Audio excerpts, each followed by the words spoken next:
everyone, welcome back. Today I am doing a little meal prep, just sort of getting some things ready for the week ahead. And so I thought while I did that and used up things that were in my pantry and in my cupboard, we could have a little chat. Because something interesting happened to me today, I had to deal with it, and I think it's an important topic. And the one that I think often gets, well, I have my opinion on it. The last couple of months, off and on, a couple of times, I've had an issue with the battery in my car.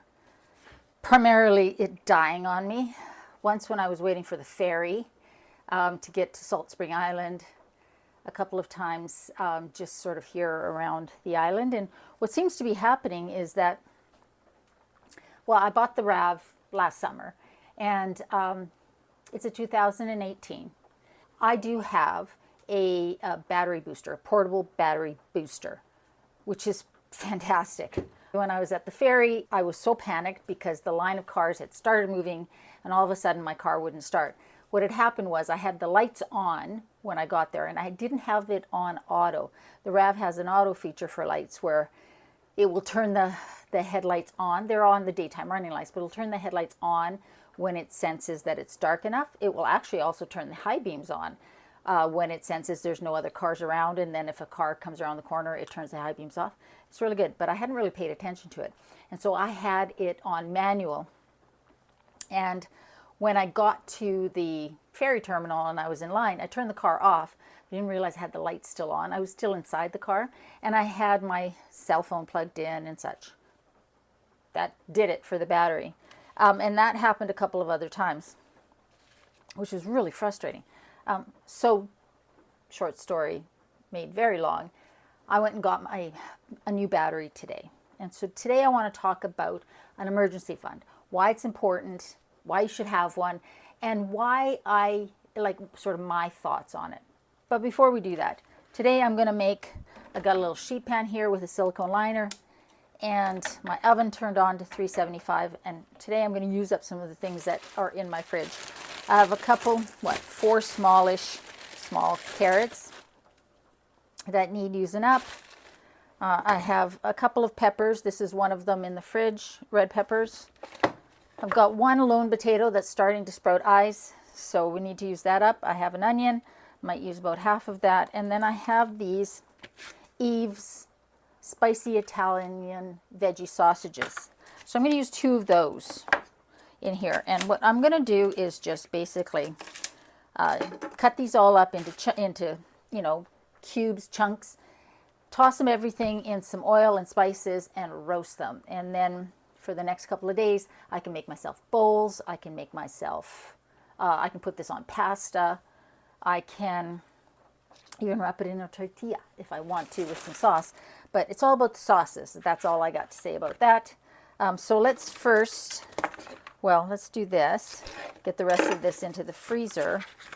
And then we'll chat about why I think, well, we all need an emergency fund, what I think it is and what I think it isn't, which I think is almost as important of a point, because lately I've been seeing a lot of, well, information or advice, people giving advice on what you should use for your emergency fund. Maybe put these in the microwave for 20 seconds to soften them up a bit. I don't want them super soft. Well, that's 30 seconds. I don't want 30 seconds. 20 seconds. Okay, anyways. So the first thing I'm going to do is, the ends of these carrots are starting to get a little wilty. They really need to be eaten up. So let's get them peeled.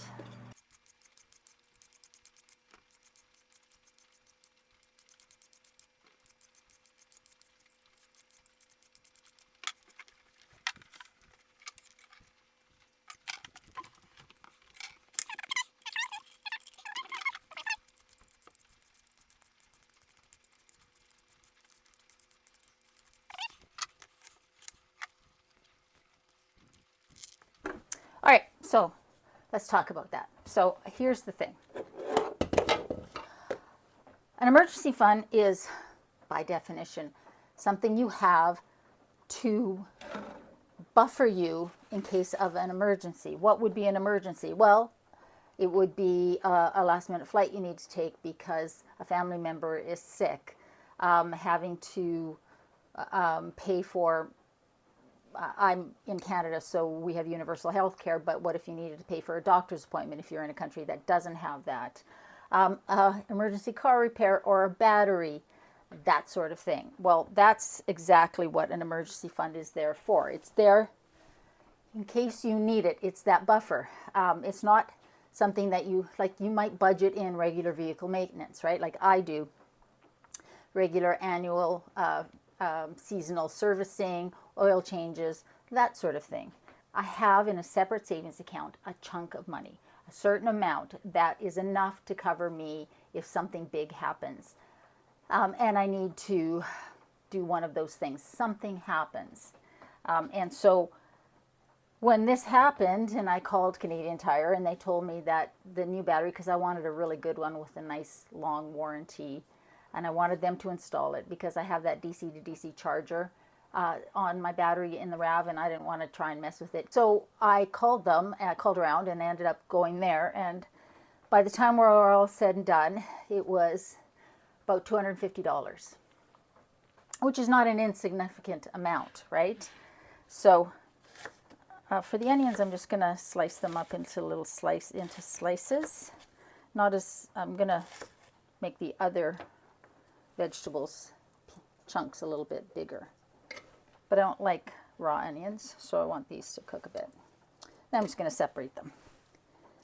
Anyways, so here's the thing.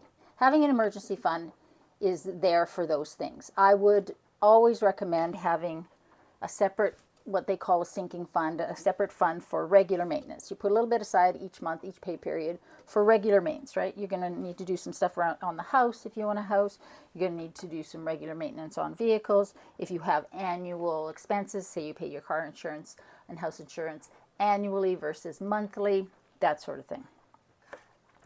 These carrots are fairly thin, so I'm going to slice them in fairly big pieces. So that's what an emergency fund is. Now, you'll hear a lot of people talk about a $1,000 emergency fund. I don't know if it started with Dave Ramsey. I did mention this in my New Year's video when I talked about financial coaching. I've actually taken the Dave Ramsey financial coaching training. I did it back in 2017, and it was very good. And I have used a lot of those principles in the work that I do with clients, just in how to talk to them and that sort of stuff. Anyways, he talks about the baby steps and having that $1,000 initial emergency fund. And I've heard a lot of people, so-called experts, criticize that $1,000 emergency fund. But here's the thing. $1,000 isn't all you should have. This is a starting point.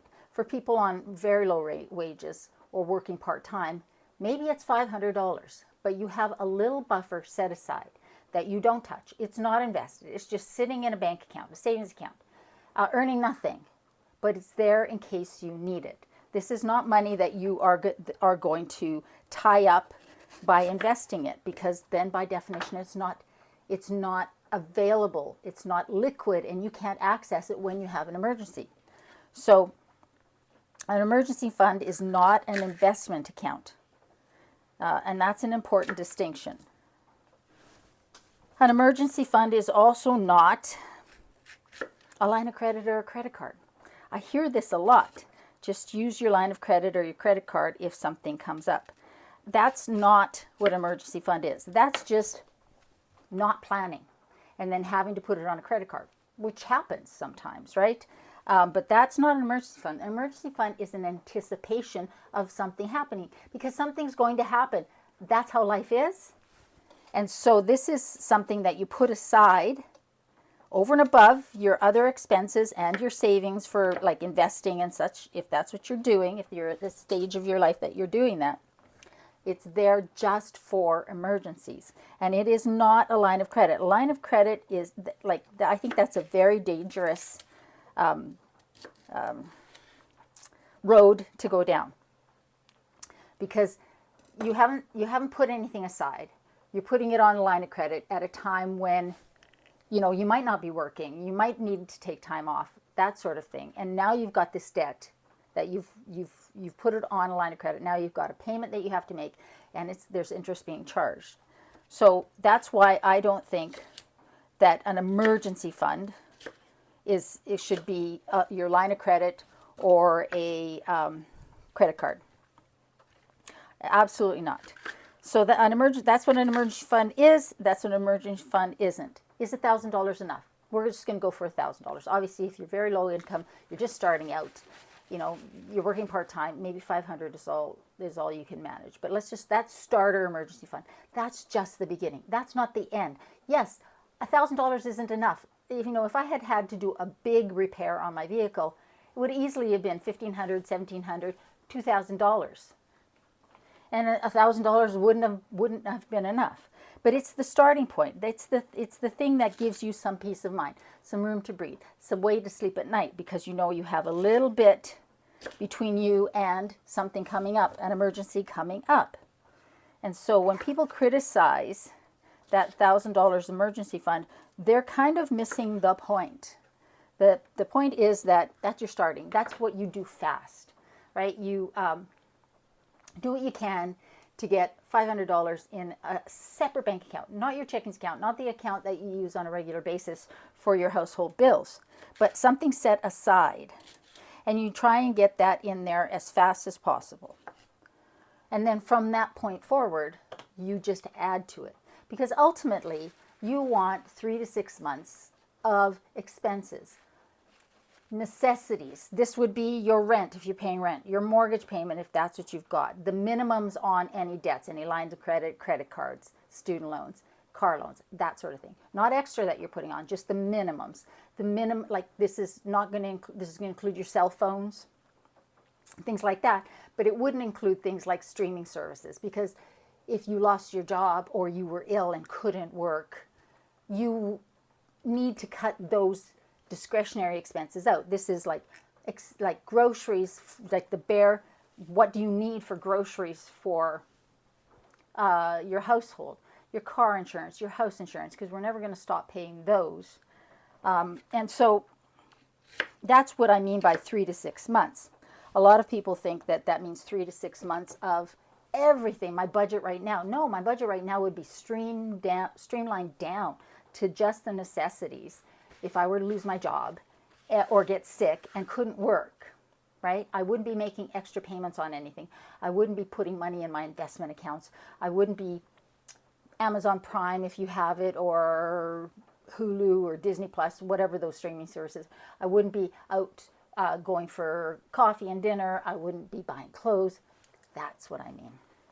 And that's why it's less than most people think it is, but certainly it's more than $1,000. And that's the first point I really want to make. Well, the second point. The first point I wanted to make was that an emergency fund is something you've already contributed to, set aside, where you can access it, but you never touch it unless you need to. So that's point number one.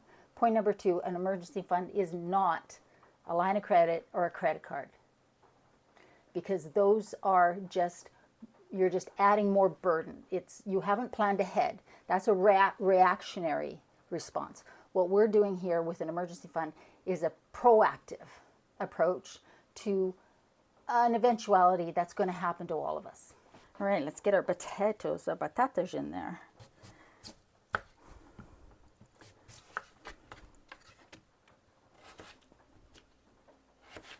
Okay, so now you've set up an account just online, someplace where you can transfer money easily from your regular daily checkings account or the account that you use on a regular basis too.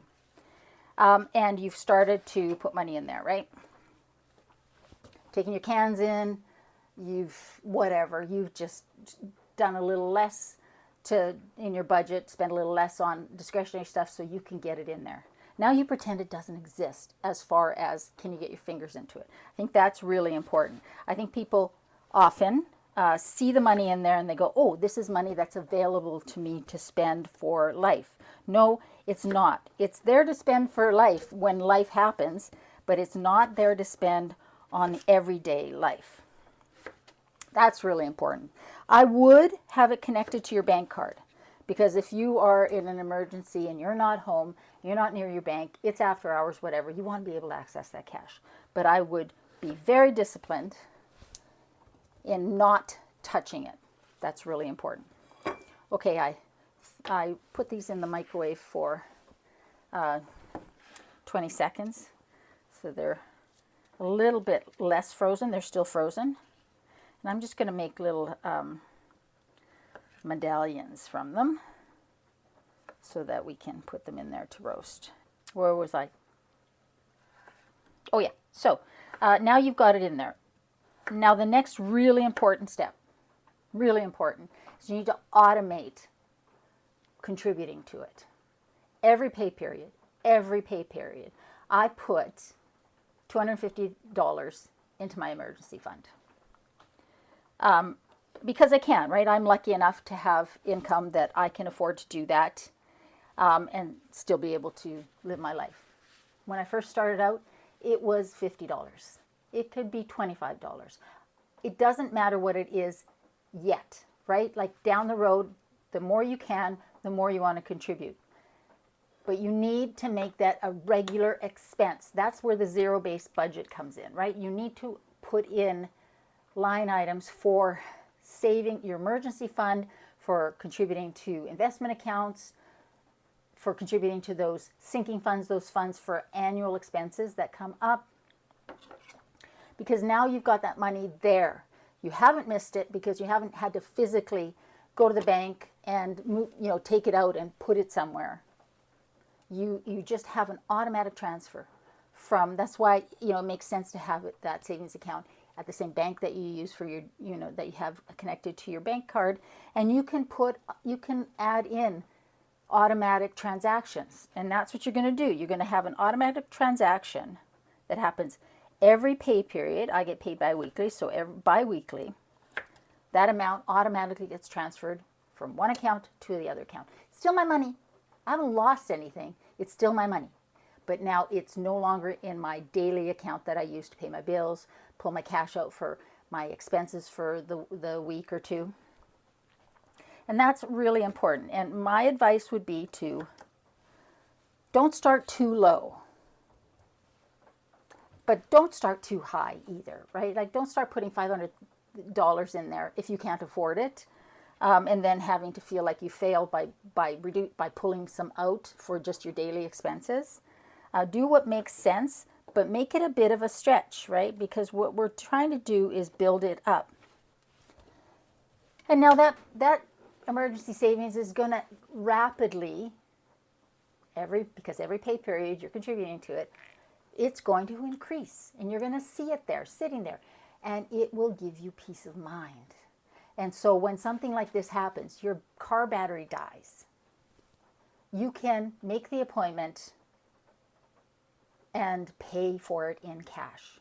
So today all I did was transfer the amount from my emergency savings account to my regular account so I could pay with my debit card when I got to Canadian Tire to pick up my vehicle. And there's incredible peace of mind in being able to do that. All right, so now it depends on what you have in your house. You might have broccoli that needs to be used up, cauliflower. You might even have frozen vegetables.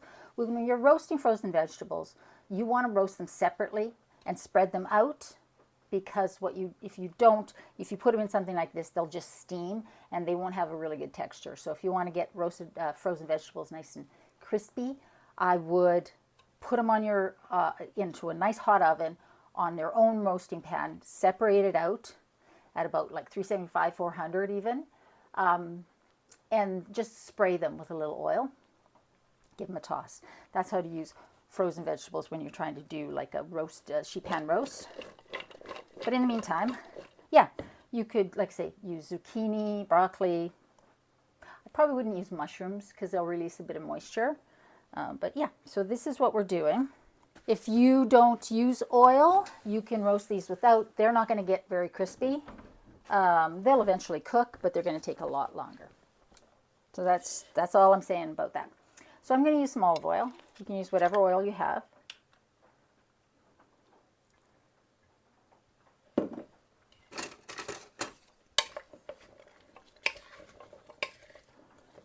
I really want to get all the veggies coated because we want the spices to stick to them.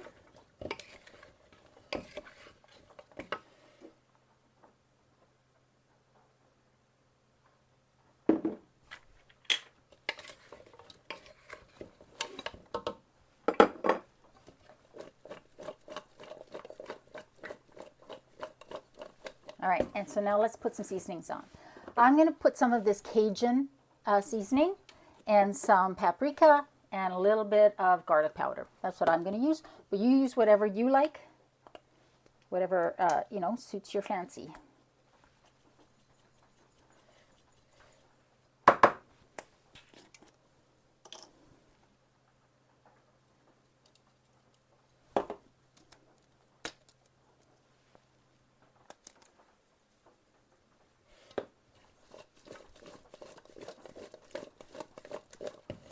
The Cajun seasoning has salt, so I'm not going to add salt or pepper. Maybe a little bit more. I really want these to have some flavor. Cajun seasoning is a little spicy. And I think potatoes and veggies are always nice with a little bit of paprika and garlic.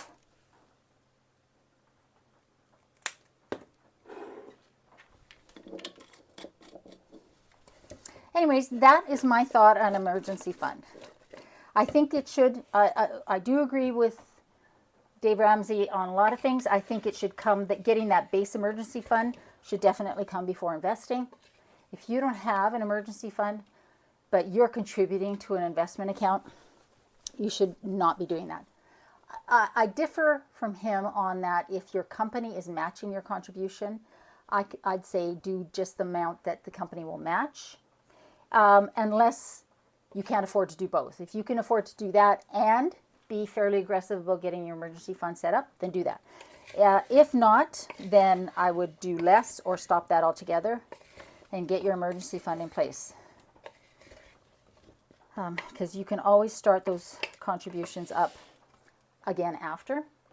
So let's get these on here.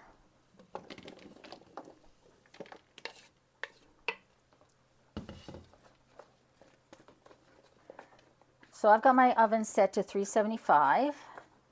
I will put these in for probably about 20 minutes, give them a stir, another 20 minutes, give them a stir, that sort of thing.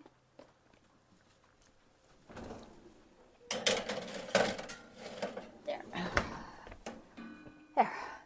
Anyways, I just wanted to show that because as you know from my last video, I'm eating up what's in the house. Like I said, that's my thoughts on an emergency fund. I think that it is important to have. I don't think it's important to have. I think it's critical to have an emergency fund, and it will give you peace of mind and help you sleep at night. Absolutely, positively, I guarantee you. And when something happens, not if something happens, when something happens, you will feel empowered.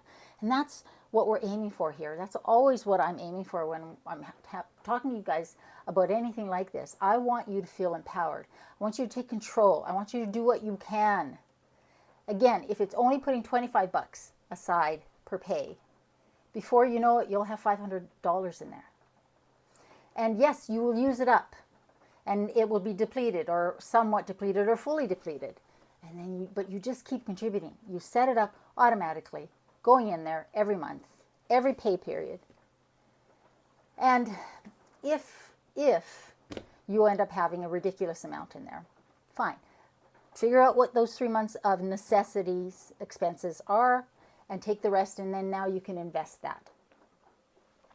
But make sure that you always have enough liquid cash for 3 months if it's just you and a couple, more if it's a family, obviously, because you need more to feed a bigger family and there's other expenses. I would also say, as a final point, that it's kind of important to have a little cash at home. I use cash for my spending. Usually, every once in a while I get a little lazy, but normally I have cash. Like right now I have cash in my wallet. But I also keep a little cash at home. And that is just in case. What if something happens and you need to pay somebody cash, right, to help you? You have it. I'm not talking about thousands of dollars here. I'm talking about $100, a couple $100 in like small denominations. That's what I'm talking about. Just so that you have it set aside here, tucked away. Put it somewhere where you're not going to get rid of the thing you've put it in by accident when you're decluttering.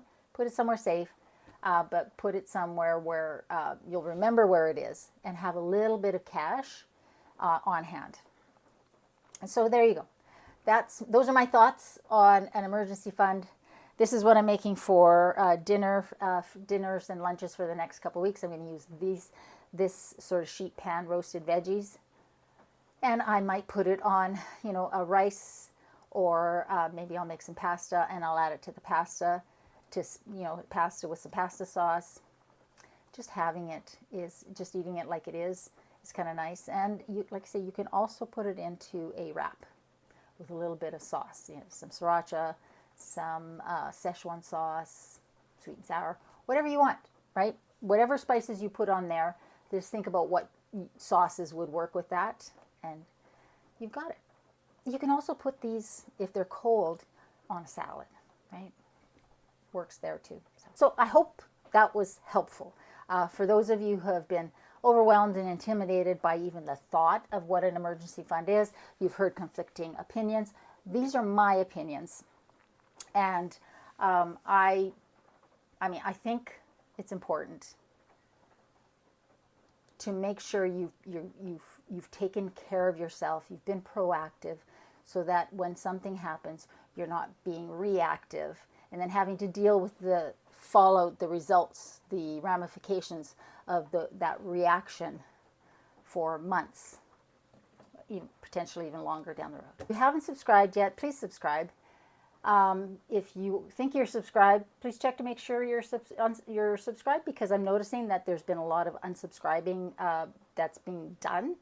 For some reason, every once in a while, that happens on YouTube. So just make sure you're still subscribed. Click the notification bell icon if you want to know when I've posted a video. So guys, I hope you're doing well. I hope you're staying safe.